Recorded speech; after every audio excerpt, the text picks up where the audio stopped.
Olá, pessoal! Tudo bem? Em uma de nossas aulas, você deve ter visto essa situação em que expressamos a integral curvilínea ao redor da fronteira da superfície. E esse f.dr é onde o caminho é a fronteira que fica na parte de cima do gráfico. Expressamos isso em termos de integral curvilínea ao redor da fronteira ao longo do caminho C1, que faz fronteira com a região R. E o motivo disso ser tão importante para nós é que isso permite que apliquemos o teorema de Green para transformar isso em uma dupla integral faz a fronteira. E agora vamos aplicar o teorema de Green, mas para não confundir muito, eu vou separar essa parte da esquerda, já que ela serve somente como lembrete. E pois bem, ao aplicar o teorema de Green, vamos ter o mesmo que uma dupla integral sobre a região que C1 faz fronteira, na região R no nosso plano xy.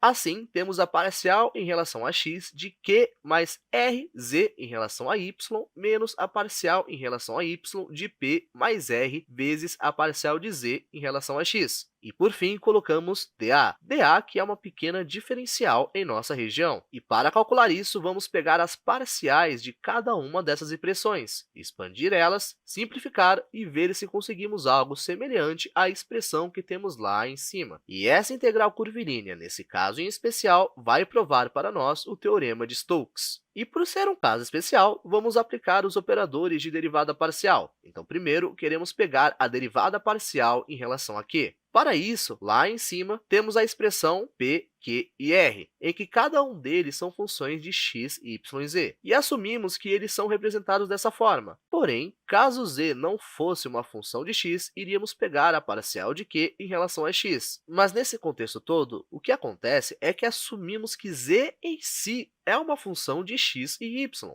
Assim, se vamos pegar a parcial em relação a x, precisamos pensar primeiro em como o q muda em relação a x e como isso pode mudar dada outras coisas que mudam por causa de x. E uma dessas coisas que poderiam mudar por causa de x é z, já que ele é uma função de x. Por isso, vamos usar a regra de cadeia multivariável. Dessa forma, ao tentar pegar a derivada dessa parte, vamos conseguir, essencialmente, toda a função em relação a x. E assim como eu disse antes, precisamos pensar em como o q pode ser mudado, e também pode mudar outras variáveis por causa de alterações em x. E a outra única variável em que q é uma função e pode ser alterada dada uma mudança em x é o z, e isso significa que o nosso q poderia mudar para z, já que z foi mudado pelo x. E caso fôssemos reescrever o q de forma que z fosse substituído com x e y, já que z é uma função de x e y, nós iríamos escrever somente o primeiro termo. Mas assumimos que isso é expresso como uma função de x, y e z, com z em si como uma função de x. Por isso que usamos a regra de cadeia multivariável. Para a próxima parte, ambos os termos talvez tenham x dentro de si. Por isso, vamos usar a regra do produto. Primeiro, podemos pegar a derivada de r em relação a x e depois multiplicar isso por z sobre y. Depois, pegamos a derivada de z sobre y em relação a x e multiplicamos por r. Dessa forma, se pegamos a derivada em relação a x com a mudança por causa de x e y,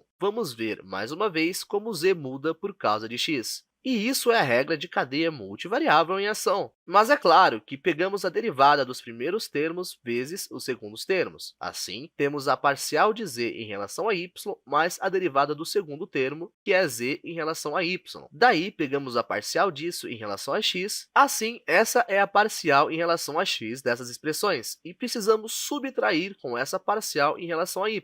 Não muda do que fizemos até agora. Eu vou pôr uma parênteses, o que permite que p mude diretamente por causa de y. Por isso, podemos falar que é a parcial de p em relação a y. Mas ela também muda pelas mudanças de z por causa de y. Então, é mais a parcial em relação a z vezes a parcial de z em relação a y, mais a derivada que descobrimos enquanto fazíamos em relação a x, mas dessa vez será em relação a y.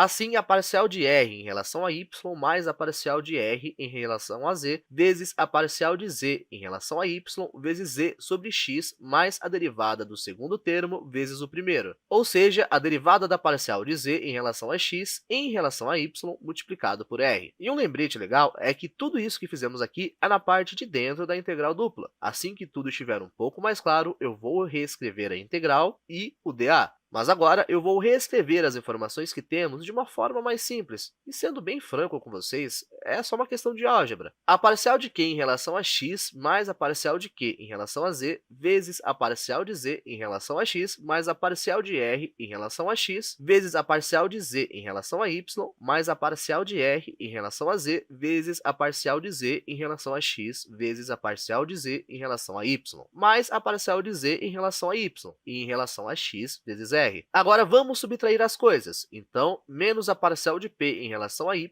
menos a parcial de p em relação a z vezes a parcial de z em relação a y e subtraímos disso a parcial de r em relação a y vezes a parcial de z em relação a x. Daí temos a parcial de r em relação a z vezes a parcial de z em relação a y vezes a parcial de z em relação a x. Ou seja, a derivada da parcial de z em relação a x em relação a y, daí em relação a r. Agora vamos para a parte em que simplificamos as coisas. Temos esses dois termos que são iguais e, basicamente, podemos cancelar eles. E isso é porque assumimos, lá no começo, que temos derivadas de segunda ordem contínuas da função z. Z que é uma função de xy.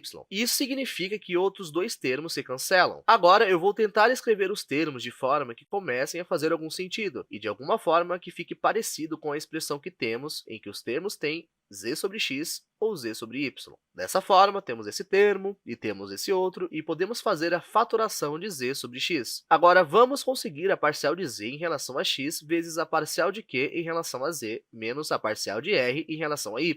Depois, esse termo e esse outro termo. Eles se tornam a parcial de z em relação a y vezes a parcial de r em relação a x, menos a parcial de p em relação a z. Por fim, temos os últimos dois termos, mais a parcial de q em relação a x, menos a parcial de p em relação a y. E isso aqui é o que está dentro de nossa integral dupla, então eu vou reescrever ela. Com o teorema de Green e a regra de cadeia multivariável, podemos dizer que essa integral de linha ao longo da fronteira de nossa superfície é o mesmo que a expressão que conseguimos. E podemos ver que é idêntico à expressão de cima. E nesse caso em especial, de forma simplificada, sabemos agora que nossa integral curvilínea é igual à nossa integral da superfície. E é isso, pessoal. Eu espero que tenham aprendido e até a próxima!